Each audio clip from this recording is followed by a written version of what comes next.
Peacemaker dropped a massive clue about Man of Tomorrow. Fans are spotting secret Superman references everywhere, and we're putting all the pieces together for you right now in this hour of Superman Homepage Live. Welcome, my name is Steve Eunice. This is Superman Homepage Live, brought to you by supermanhomepage.com. And as always, I am joined by my good friends, Michael Bailey. Hello, Michael. Hey, Steve. How you doing? Doing well. And Mark Lax. Hello, Mark. Hello, gentlemen. How are you? Doing well. Michael, welcome back. You had last week off. Yep. It's it, How's it, it's getting weird. But I'm here this week, so yay. Glad to have you back. And Mark, how have you been? Oh, not too bad. Not too Excellent. bad. Hanging in. Hanging Hanging in. in there. Yeah, exactly. Well, tonight we're going to get into some Superman movie topics to start with. Well, it's really kind of TV and movie related. But before we get into any of that, let's do some housekeeping stuff. And let's thank our sponsors and our patrons. We have got our Superman champions. We want to thank Douglas Meacham, John Patrick Van Pelt, Tina Murray, Rick Schutzow, Jamie Klingon-Smith, and Kara Laka. Thank you so much for your financial support of this show. You're keeping it free for everyone. And if you'd like to join those folks and have your name read out at the beginning and end of every Superman Homepage Live show, then all you have to do is go to patreon.com/Superman Homepage, where there are different levels of membership with different levels of perks. So thank you so much to our Superman champions. Now, if you want to be part of tonight's show, we do take live callers, and Michael Bailey is going to give you the lowdown on how you go about getting involved. If I can Oh, add it's him. really simple. There he It's is. okay. You can just pretend I'm the fan, um, which I'm certain you're starting to need more and more as the year draws to a close. It's getting warm. You just go to you just go to supermanhomepage.com/live and press the call now button, or you can scan the QR code that's right next to me. If you will be put in the green room. You can watch the show while you're waiting for us to pull you in. Now, if you are watching the show through an external speaker on your laptop or computer, please mute that because it causes a bit of a weirdness because we're on a delay. And if you're using your smartphone, please use your headphones or your AirPods or whatever, your Bluetooth device, two cans connected by string, whatever you're using, because speakerphone just it crackles. It's really weird. It's random too. That's the other problem. Yeah, so if you want to get involved in tonight's show, that's the way to do it. But if you're a little bit shy and you don't want to get on the phone to talk to us tonight in person, then feel free to participate in the comments, both on YouTube, Facebook, and Instagram. Michael, Mark, and I can see what you're having to say, what questions you might have. We can react to them as the show goes on, so it's a way to get involved as well. And thank you to everyone who is tuning in live with us tonight right now. All right, well, let's get into tonight's topics. And as I mentioned, movie, TV, crossover kind of news. There's been a bit happened since Peacemaker Season 2 concluded.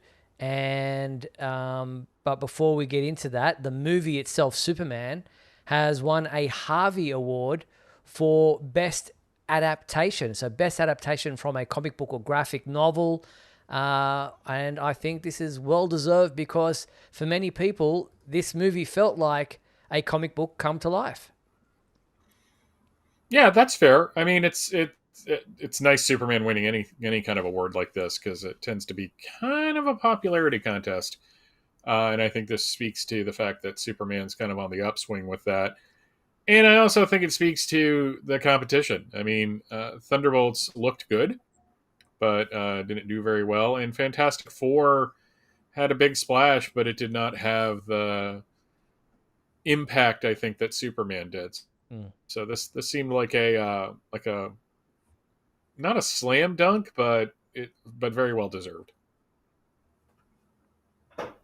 Yeah, Harvey Awards are, well, I don't say prestigious, but they're one of the bigger awards in the, in comic industry. And just Agree. for the fact that, and it's not just, I think, the lower points of some of the Marvel movies we had this year. I think the movie just spoke to so many people. And, people just responded to this movie so well. I mean, even now with on digital and now with DVD and everything coming out. I mean, it's just still as popular and as big as it was when it came out. So it's Hmm. not surprising that if anything they would win this award. Yeah, agreed. So well done to James Gunn and everybody involved in the film for winning that Harvey Award. And also on the Harvey Award side of things, Peter David, the late great Peter David, posthumously was awarded a Hall of Fame, was inducted into the Hall of Fame. While he's obviously probably better known for his work on things like The Incredible Hulk, Star Trek, Fallen Angel, he also had a very popular run on the Supergirl comic book. And so, yeah, it's great to see that he has been recognised for his outstanding work in the comic book industry, entered into the Hall of Fame there for the Harvey Awards. Yeah, not only Supergirl but Young Justice as well, which Hmm. featured Superboy. Uh, now, part of me is just like it should have been years before this, but because I think he certainly earned that distinction. But it's better late than never, I guess. Mm. So I was happy to see that as well. Yes, indeed. All right, so that's on the award side of things. But as I mentioned, Peacemaker season 2 finale has laid a bit of a groundwork for what's happening in the DC universe, and will lead directly into what happens in Man of Tomorrow. Now, again, it's kind of a bit of a spoiler territory here, so I'm going to kind of put this graphic up just in case anyone hasn't seen the season 2 finale of Peacemaker. It's of course we're going to be talking little bit about what's happening and where things are going, but it's kind of James Gunn, who directed and wrote, or he wrote the season 2 of Peacemaker and didn't direct all the episodes, but did some of them. He says where Chris is at the end, what is happening between the government and the metahumans, Rick and Lex's new partnership, and all of their decisions to do what they did is all a part of the future, Man of Tomorrow, and more. Now, it this kind of hints that James Gunn is building towards an adaptation of some kind of the storyline Salvation Run. I don't know what you guys think about that. I find it so amusing. Um, Salvation Run is historically not thought of very well. It comes from a very particular time at DC where they were all leading up to I think that was leading up to Final Crisis, if I'm correct. I think it was during the whole countdown period. And it was a book that was kind of a mess. The idea of sticking all of the supervillains on a interdimensional island and watching them Lord of the Flies each other is a good idea. It just had it was just a weird series, and now it's the basis of James Gunn's plot lines in the new cinematic DCU, and I don't. It's guys, I don't know how to feel. In all honesty, because these are things that no, it is supposed to be funny, but more than that, it's just interesting watching the areas he's pulling from and being kind of surprised by that. I the one thing that I don't like is one of my criticisms of Man of Steel and of Batman v Superman is that we had just gotten introduced to this Superman, and suddenly we're in a world where the government and everybody mistrusts him. And now it seems like James Gunn is jumping his DC universe very early into a world where the government mistrusts metahumans. And I just it's a weird way to bring everybody into it because you're not giving people good heroic introductions. You're just basically throwing them into the deep end. Uh, but having said that, I have not seen Peacemaker season 1 or season 2. It's not a personal decision. It's not that I dislike that sort of thing. It's just I'm just fascinated. It's like it's Salvation Run, and now there are people who aren't familiar with that era of DC Comics jumping into this thing, and my fear, being not really fear. There's more things to be concerned about right now. But my fear is that now that like that entire DiDio regime is going to be reevaluated, and they're going to be like, and there's going to be like a bunch of actually think pieces, and I just can't. TikTok is going to be insufferable. Yeah, it's an Well, interesting take. yeah, I mean, I don't know where they're going to go with this. I mean, they ended with him being on this other planet. I don't know what that means. Again, like Michael, I have not seen either season, and again, nothing personal either. Although I'm not as familiar with Peacemaker, so I'm kind of like, I'm not really going to watch this show. And I know this season, went a little closer to the Superman movie and that side, but I don't know what that means. Salvation Run was all right, but it didn't do whatever they thought it was going to do. I don't know. And now he's introduced it, and I guess I'll just say it because we're going to mention it anyway. I mean, they introduced Checkmate here, and that's an interesting concept. That they're going to do that. It's not surprising. It doesn't surprise me that Checkmate is now involved. But I mean that could go in some decent places. But as far as Salvation, I don't understand why he's setting that up. He has a plan. He's a smart guy. Hopefully his plan is a lot better than what the actual story was. But we'll see. I don't know what else to say. It's just kind of an interesting choice.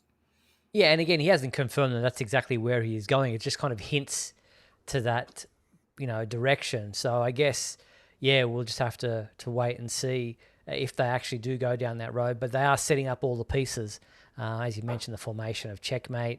Yeah,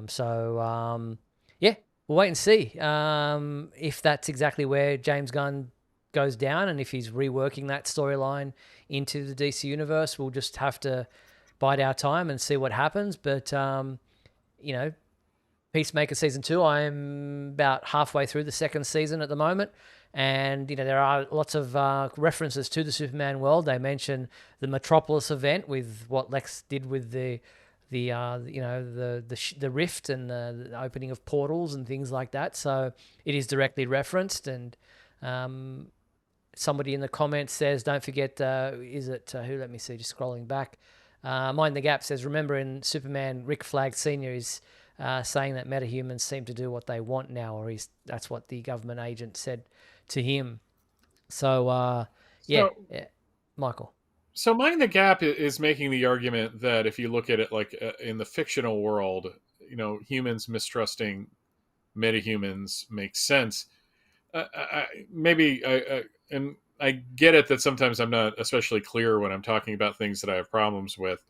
I'm not talking in terms of what's going on in the universe itself. I am strictly speaking as someone that just doesn't want to see that story right now. Yeah. So it's not like there's a problem with that as a story tool. As a matter of fact, and we've talked about this a bunch of times, if there was a standalone Henry Cavill Superman film that was more of a straight-ahead Superman story, and then you had Batman v Superman, I think it would have gone down a lot better. Mm-hmm. But it's this jumping into it is something that I personally, as a viewer, as a reader, I've seen it so many times now that it's just like, oh, this is where we're going again. So it's not about that. It doesn't make sense. It makes perfect sense that in the situations that they've put forward, that maybe normal people would be like, I'm kind of nervous about this. I'm just tired of the whole, I'm kind of nervous about this thing just in general from a viewer. Yeah. Yeah. Well, I mean, we are veterans, I guess, at this point in our lives of the comic book industry. So we have seen a lot of these storylines play out in different mediums, where I guess for a new universe, this probably is a legitimate place for them to go. I guess we are probably all in the same basket when we say we would like to see individual movies for these characters play out before they do the whole universe building stuff. As seems to be the want with studios these days with the superhero genre. God forbid we should just get a standalone Superman film. Yeah. And we don't know what Man of Tomorrow is going to be. That's the No. thing. Is we're in this very, very early stages. He hasn't even really said as much about this outside of the fact that it's going to be Superman and Lex Luthor working together. That's all we've gotten. So it's not even like when it was Superman Legacy, which you can read all about in Steve's new book. I just want to Beyond the Cape. Beyond the Cape. You see, you're a true professional when you can work the pimpage into the commentary. Mm-hmm. But my point is that when Superman Legacy was announced, one of the things he says is that we're going to examine Superman dealing with his human side and his alien side, and we actually saw that in the film. I mean, that it was funny that got completely forgotten, like in all of the set photos and all that, and then it comes back around. It's like, oh, it's what he was talking about in the first place. So all we have for this now is Lex Luthor and Superman are forced to work together on some level, and he likes the idea of Lex exploring that side of himself. So, and I will say that, and I'm going to throw this to you guys too. There's a lot of debate right now, and when I say a lot of debate, it's the things I've seen on social media. So again, take that for what it's worth. There's a lot of debate right now about mixing like Peacemaker and Creature Commandos and Superman and all these projects together. And the arguments seem to break down into two factions. One, that now you're having to do quote unquote homework to watch all these things, and two, that you're mixing adults only stuff with all ages stuff. And I was wondering where you guys fell on that. Mark, I'll let you go first. I understand the shared universe. I mean, worked for Marvel, so they want to try for it to work here. And they're obviously going to put a little bit of this here and a little bit of that, a little bit of the Superman in Peacemaker. That's understandable.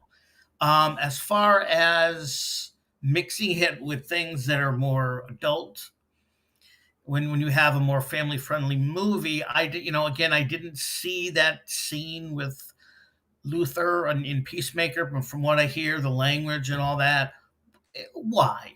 I understand Peacemaker's that kind of show, but just because it is doesn't mean they have to throw that in there. People want to see Luthor. Well, certain, and it's not just kids either. There are adults who hate that kind of thing. Not me. I could deal with any kind of language. But it's true. You've got a family, more or less a family friendly movie over here, and something that is totally not family friendly, and yet it involves a character and situations from that movie, and it's confusing to me, because I understand them mentioning in Peacemaker stuff that went on in Superman. I understand something with the Creature Commandos being mentioned, and I understand that, but the total mixing of these different worlds. I understand it's the same universe, but Superman and Peacemaker, they're two different worlds when you're talking about the styles. They're two different styles. Okay. And now you're mixing that all together, and it's getting confusing. And I get that. I mean, I haven't watched Peacemaker. I don't know if I ever will watch Peacemaker. But it's just it's if we have to say Marvel, the Marvel stuff was all fine. Everybody for the most part could watch all of these shows and get it all together, but with this so far, it doesn't seem to be doing that. So I'm really interested to see how he's going to put this together and explain everything, because it is getting a little bit confusing for me. I'm sorry. Go ahead. No, I'm just going to say, look, I don't have a problem with it, just as long as you can watch Man of Tomorrow, Superman, and not watch Peacemaker and still understand where things are going. If he can make it so that they stand alone without having to have watched Peacemaker, then it's nothing. It means nothing. It's all a storm in a teacup, because you don't want to have fans like kids who want to know what's going on but not be able to watch Peacemaker because of its rating. That would be a problem. If you're going to Man of Tomorrow, having to watch Peacemaker, then that's an issue, because Man of Tomorrow should be the follow-up to Superman, and you shouldn't have to have watched something in between to be able to know where things are going. If they can do a recap or some kind of a thing at the beginning of the film that fills you in on what's happening or where we're at without having to watch Peacemaker, perfect. Because there is no way that I'd be letting a kid, teenager, under a certain age watch Peacemaker. I mean, I watch it, I'm a grown man, and I'm like, oh my God, I can't believe they went there. I can't believe they showed that. Or I can't, like, there's full frontal nudity. There's everything. There's, so that would be the problem. But if they can do it without having to watch Peacemaker, no problem. The more connections, the better.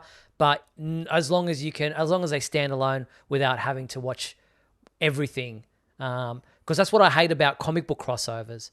When they do a big event and they've got all these tie-ins, and you have to go pick up Titans, you have to go pick up Batman, you have to go, but I'm just a Superman fan. I just want to read the Superman thing. Then I'll pick up the big DC event. I'll pick up DC KO. But if I have to pick up every other title from every other character to be able to follow on what's going on, then you're losing me. That's a problem, because I don't want to have to pick up books, issue number 21 of Titans or something that I don't have issues 1 to 20. But if it's just a tie-in and I'm a Titans reader and I happen to be reading Titans and that's a comic book crossover event, issue that ties in with the event, great.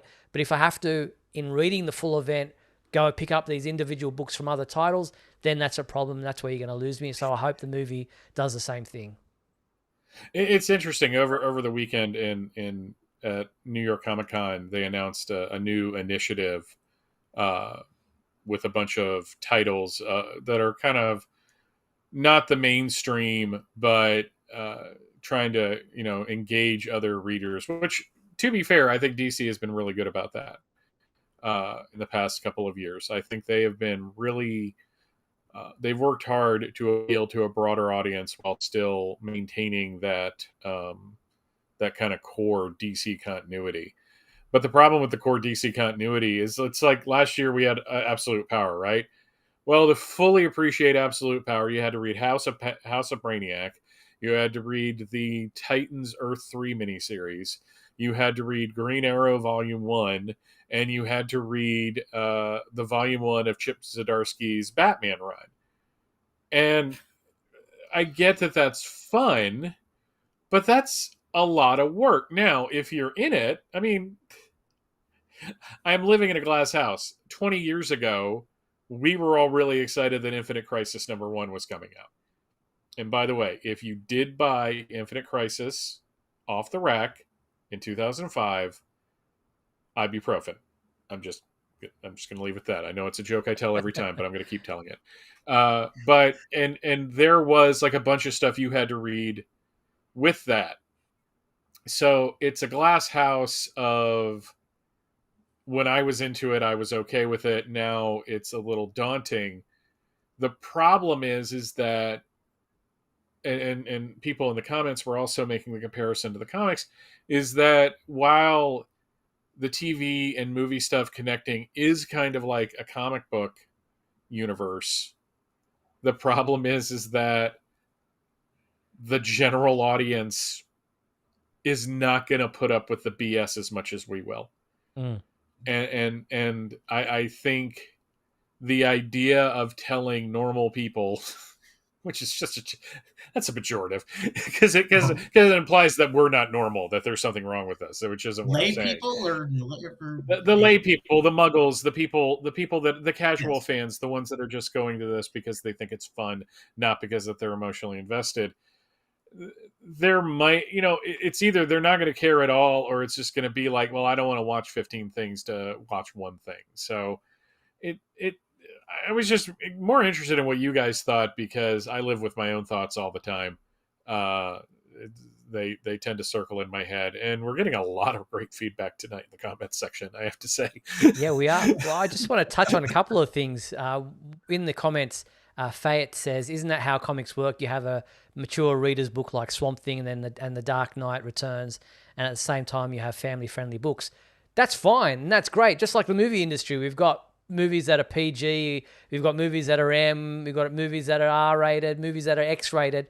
But the problem is, if you have a movie that is PG and a movie that is X-rated and they cross over and you have to feel like you need to watch both, and that's a problem because that's crossing over, genre, not just genres, but that's crossing over ratings and your viewership. So obviously there should be books and movies and TV shows that are accessible to kids, teenagers, adults, whatever. But it's when you have to have watched all of them that it becomes a problem if they're not accessible to everyone because of an age rating.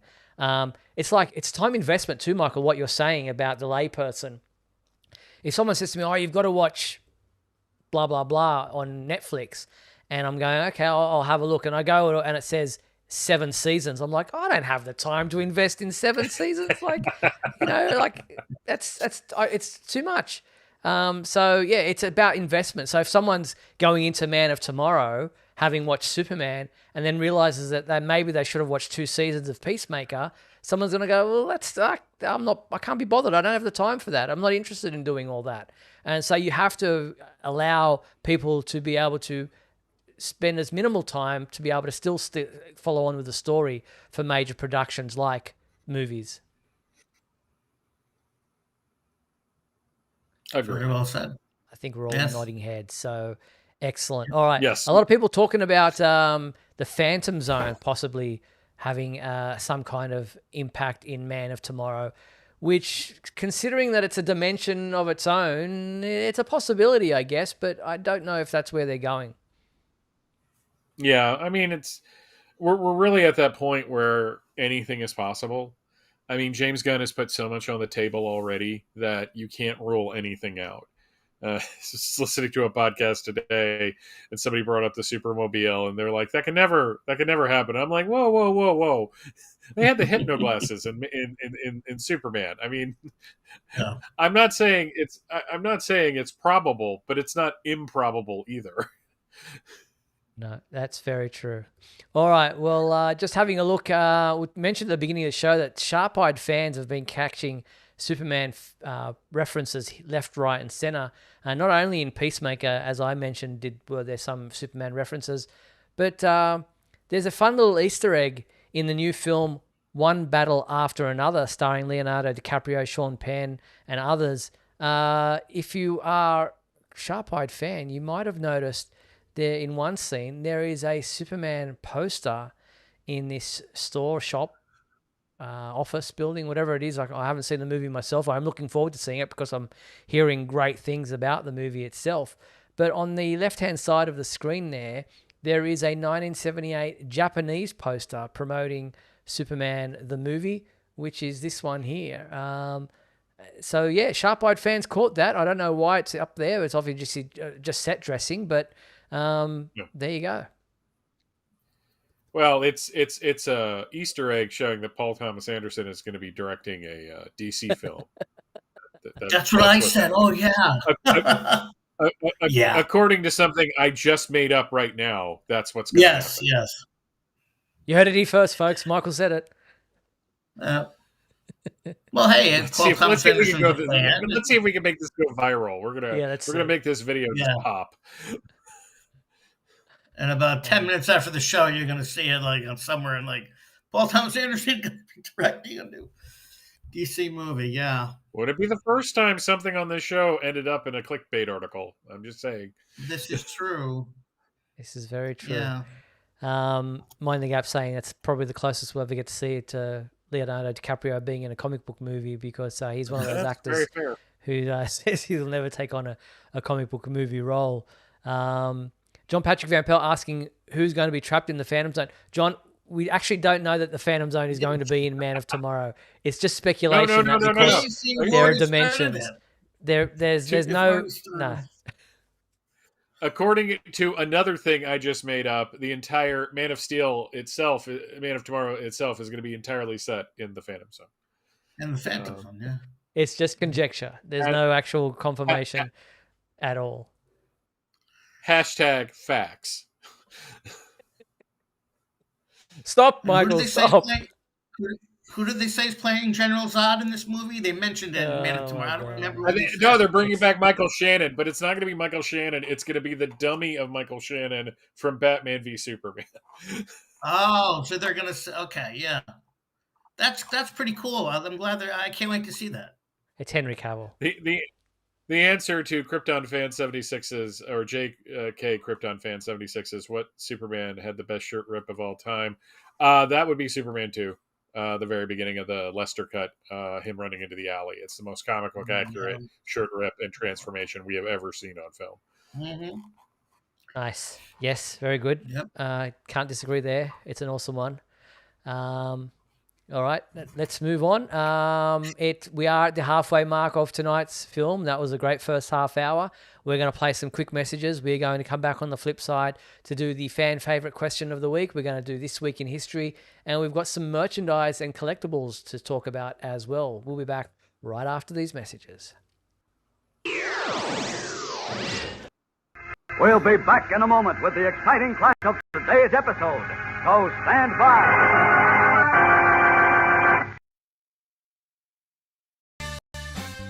If you're enjoying Superman Homepage Live, then please like and share this video with your family and friends.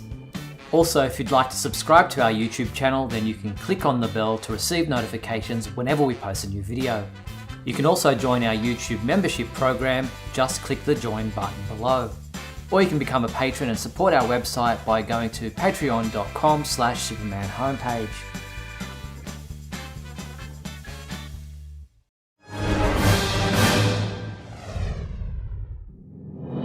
Look, up in the sky. It's a bird. It's a plane. No, it's SupermanHomepage.com, the #1 Superman fan site in the world. SupermanHomepage.com, covering the world of Superman from the 1930s to today. News, reviews, rumors, and reports. SupermanHomepage.com for all your Superman comics, TV shows, movies, cartoons, radio shows, and more. Everything you ever wanted to know about the Man of Steel and more. SupermanHomepage.com. Thanks, Superman Homepage, for all the support over the years. I really appreciate it. I'm Matt Bomer, I'm the voice of Superman in Superman Unbound, and this is the Superman Homepage. Right here on Superman Homepage. SupermanHomepage.com? All right. Hey, this is Christopher Gorham. You're on the Superman Homepage. Hey, this is Sam Whitwer, and you're watching Superman Homepage.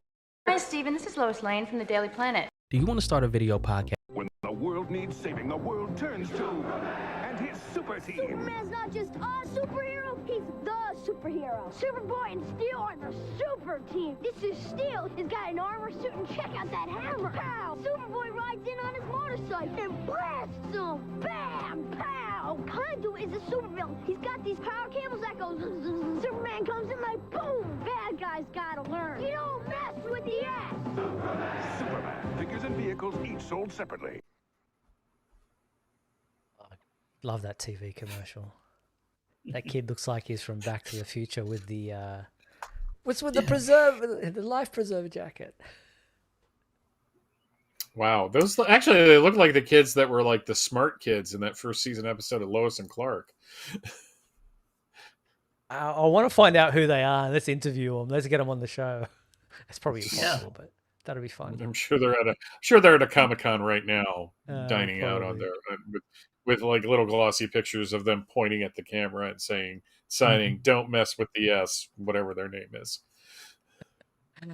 All right, let's get into the fan favorite question of the week.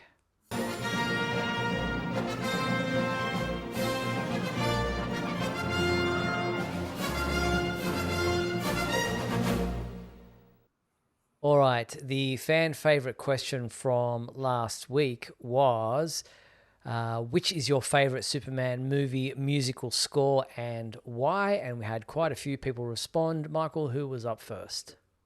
JP Rocha wrote in, my favorite Superman music score is the John Williams theme because John Williams the best to ever do it.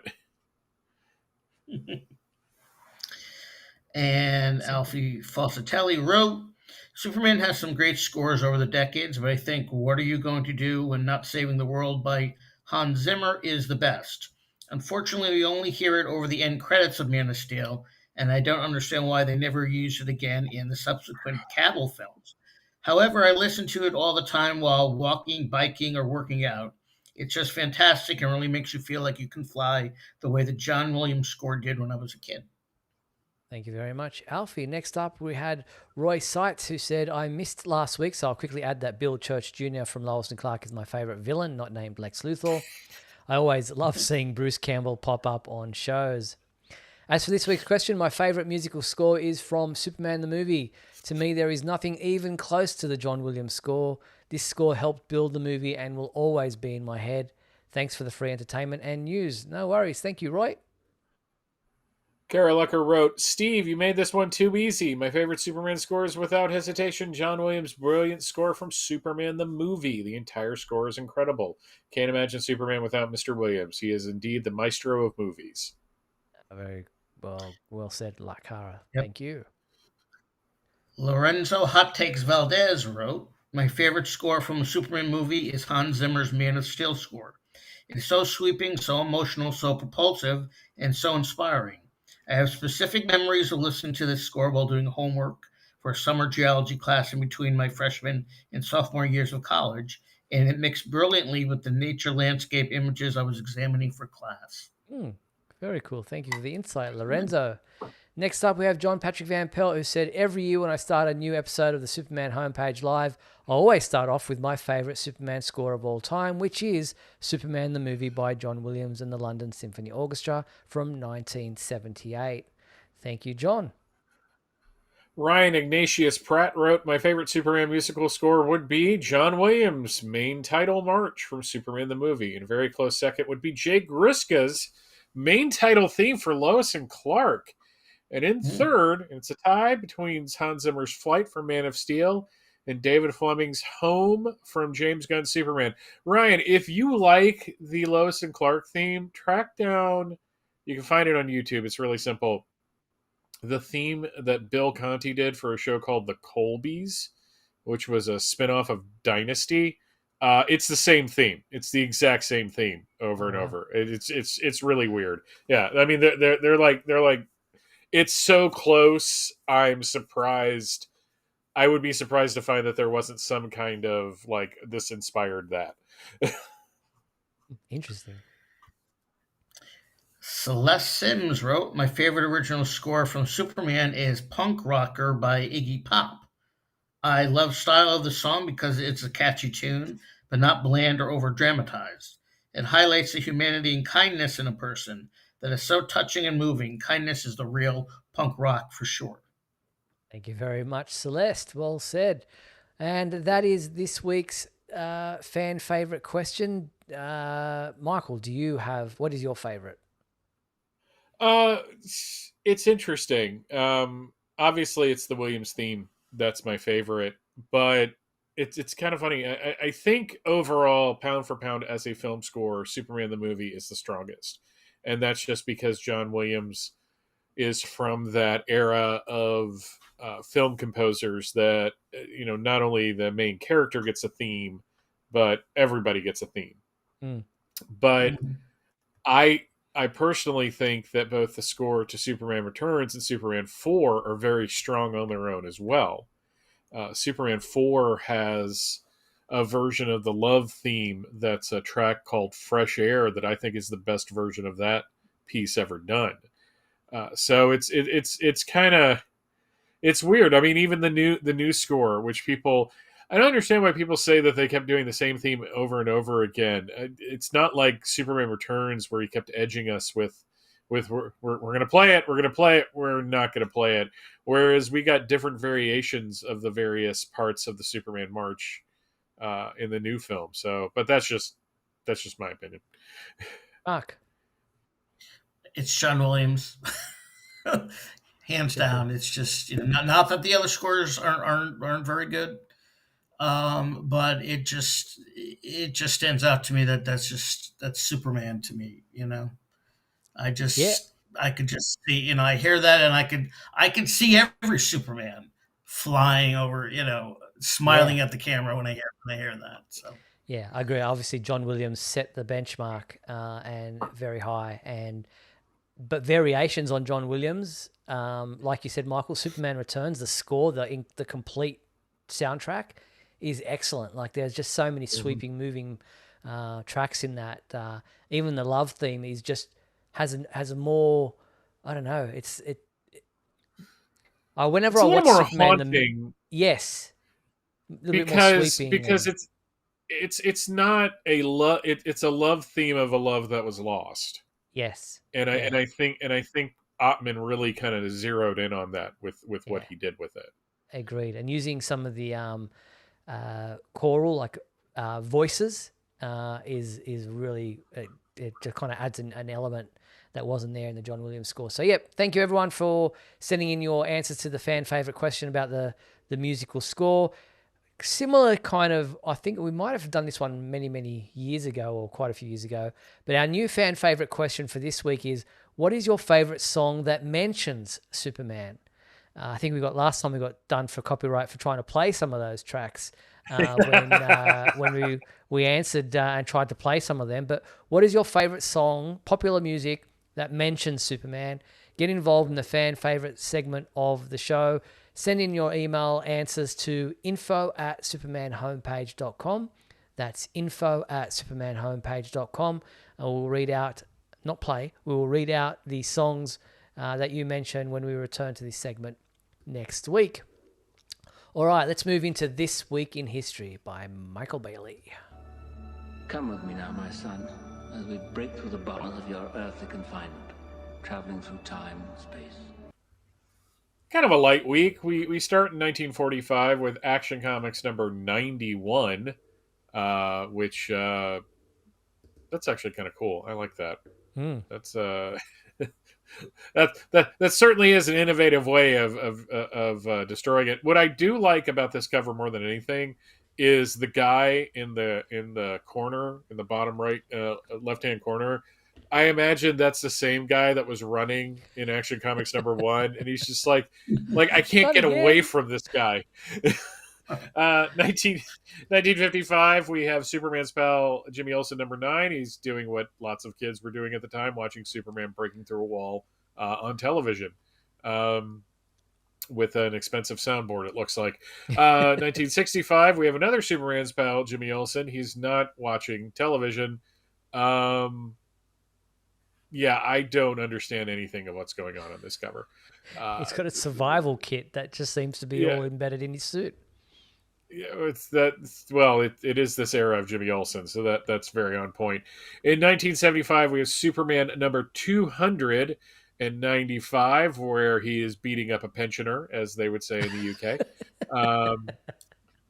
And then nothing in 1985, surprisingly, but 1995 we had Superboy number 22. This is part of the Underworld Unleashed event that was going on at the time, speaking of crossovers, where Superboy fought a revamped Killer Frost.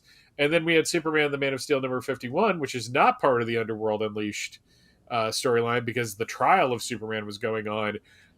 This is one of my favorite covers that John Bogdanove ever did. It's Superman fighting a space pirate. I mean, it's just awesome.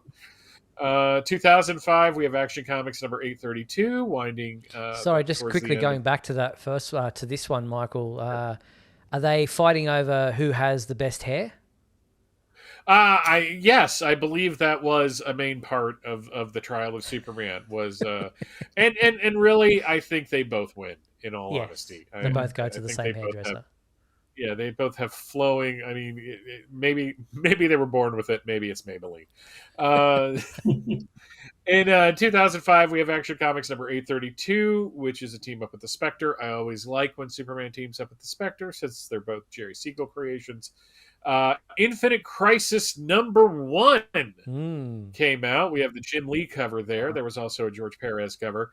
I was really excited for this. I think I actually made my way to the comic shop on Wednesday. The Wednesday it came out specifically to get it. But this was a pretty exciting time to be a comic book, a DC reader especially. And I don't think DC ever really topped it in the next for the next like 10-15 years. Villains United number 6 also came out that same day with inexplicably Michael Rosenbaum on the cover. I don't want to give away what's going on here, but there was a twist in this issue involving Lex Luthor that I was genuinely shocked at the time. Mm-hmm. So, which I really enjoyed. Going to 2015, JLA number 4, the Justice League series that no one remembers. This thing went 12 issues, and it actually ended up playing into the death of the New 52 Superman. And it's just like, I don't remember anyone ever talking about it. But more importantly, 10 years ago this week, Superman, Lois and Clark, number 1 comes out, and really, I'm going to make a daring statement here. This is when the return of Superman's greatness in comics started. Agreed. Because this led into Rebirth, where they got the boat righted. There's been some dips and some lulls here and there, but this miniseries itself is like just where I think DC started to get their act together again with Superman. Agreed. Yeah. In the real world, on October 15th, Vince Coletta was born. I think... not going to make that joke. I was about to say, remove all the backgrounds to make this photograph more Vince Coletta-y. Also on October 15th in 1950. I love the fact, though, that Vince Coletta is born, there is no year given. But this, in 1958, is when John Hamilton died, which is very sad, because he was not the first live-action Perry White, but I think one of the most beloved. On October 16th, 2001... little show that went nowhere, barely lasted a season. Smallville debuted. I am just trying to wind Lorenzo up at this point here. And October 17th, this is kind of interesting. Margot Kidder was born in 1948. Michael McKean was born in 1947, but Jerry Siegel was born in 1914.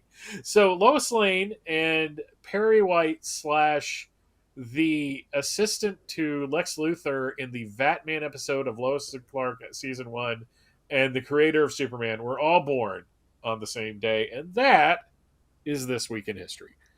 Yeah, a convergence of dates and birthdays right there on that one day. So thank you, Michael, for This Week in History. Awesome. All right, let's jump into some of the collectibles and things that are out and about in the world of Superman this week that we have reported on. And one of those is the availability, because New York Comic Con was happening this past weekend, and the Kingdom Come War Room art print by Alex Ross lithograph. It's a fine art lithograph. Was available as a New York Comic Con exclusive and is now available to pre-order through the Sideshow Collectibles website as well. It is limited to 195 pieces, so it will be very rare, very highly in demand. It is going for $395 US. It is a lithograph. It is a awesome and looks like a pretty large. I think it measures. The measurements are there somewhere. Maybe it's on the website itself. But yeah, this would look awesome hanging in your room. Mm-hmm. Agreed. I love the reflection in the table too of that it's the Batman's crew looking up from the table. This was, I think, the cover to one of the re-releases a couple years ago. Mm-hmm. Yeah, so that's available to pre-order now from Sideshow Collectibles. The link is up on our website. If you are thinking of purchasing it, use the link on our website. We get a kickback at no extra cost to you, so it's a great way to support the website without having to fork out any extra money. All right, also on the limited edition poster side of things, Mondo is celebrating James Gunn's Superman film with a Julian Tedesco... what's his full name? Julian Totino Tedesco. He has this Superman and Crypto art print poster. It is 24 by 36 inch print. It's now available to purchase through Mondo. It is going for $90 US. And this one was also at the Mondo New York Comic Con booth. But that is a pretty cool looking Crypto and Superman poster. Yeah, no, it's. I think it's adorable. Crypto looks great. Don't know if they're supposed to be Mr. Terrific's T-spheres or something else. Well, it looks like the T-spheres. Golf balls. But anyway, so that is available also to purchase. Now, if you're trying to get into the Christmas spirit of things and you're thinking about getting a Superman Christmas sweater, then Merchoid is also offering a new Superman movie variation. This is the Metropolis's Merriest Hero Christmas sweater. It has the Superman symbol on the front and then the cape symbol on the back. This is available in sizes extra small to 4XL, so everybody can get into the Christmas spirit. It's $69.99 US and will ship by the end of this month, so the 31st of October. So you can pre-order your officially licensed Superman Christmas sweater now from Merchoid. I think that is spectacular. I think the back should be on the front. In all honesty, it's a little more festive. No, it's red, so it's a little more Christmassy. Yeah. So, but it's a cute sweater. I'm sure. Are you getting one, Steve? Probably not, because Christmas here is summer, so it just doesn't work. I do have a Christmas Superman sweater. I'll have to wear it in July because that's when we have winter. But I also noticed like there's silhouettes of Superman and Krypto on there, not just the symbols and Christmas trees and snowflakes and what have you. So that's an interesting design. Very nice. You guys? Do you wear Christmas sweaters? No, I run hot normally, even when it's cold. Like the most I'll do is I'll put like an overshirt on over a t-shirt. If I can find a really gaudy Hanukkah sweater, I might wear that. No, fair enough. No, that's and they a good have point. them. They have them. I'm sure they do. But I'd wear that Superman sweater. I definitely would wear that. Oh yeah, someone if Merchoid want to give us one each, we'll wear them live right here on the show. We'll wear them all December. Exactly. Every I'll even sweat through wearing one in December if that's if you get that. Mind the Gap saying Superman just isn't a Halloween character, I guess. Well, actually, they do have Superman Halloween costumes available this year from the new movie as well. If you're interested, we've got them up on the website as well. There are from Rubies. Rubies have Superman men's deluxe costume jumpsuit with shoe covers, so you can wear your normal shoes underneath. This one's $76.99, and then you got the cape, $19.99 cape for the one on the left, and $28.99 for the one on the right. Where really the one on the left is actually movie accurate when you think about it. Yeah, the one on the right is just the chest symbol on the back. They also have ones for dogs, so you can get a Krypto collar and cape, and they've also got obviously kids sizes for the Superman costume, and then there's also the other characters. You can get the Green Lantern Guy Gardner costume, you can get Hawkgirl, and I'm sure the Mr. Terrific one will probably sell out really quick because he was a fan favorite as well. Yep. Yes. So that Hawkgirl one looks frightening. Yes, it does. It does. Out of context, yes. Well, that's probably Halloween to a T. So, these costumes are available if you're interested in purchasing a Superman movie costume for Halloween. And obviously they've got the classics and they've the other variations of the costumes available. So, you don't have to miss out just because Superman isn't necessarily a Halloween character, so so to speak. But there you go. There are plenty of options available. Celeste gooing and garring over the one for the dog. So there you go. If you want, those are up on our website as well, available through Amazon. All right, just quickly going back to a bit of a movie, touching on the movie side of things. Vidiots are celebrating the life of Terrence Stamp with a Los Angeles screening of Superman the movie back on the big screen Sunday, October 19th. So this coming Sunday at the historic Eagle Theatre in Los Angeles. It is the 144-minute screening of the film. The Eagle Theatre is on Yosemite Drive in Los Angeles. So as I said, October 19th at midday. Sunday, October 19th, midday. If you're interested in seeing a screening of the movie on the big screen, that is in celebration of the life of Terrence Stamp. That's cool. That's nice. Yeah. I always recommend seeing it on the big screen when you can. Oh, 100%. When you can, absolutely. I haven't seen it on the big screen since I was a kid. I really have just not been able to, they haven't had any big screenings in my area. So unfortunately. There you go. I haven't. But... on the comic book, whoops, I just deleted something that I shouldn't have deleted. Yeah, there we go. It's all come back.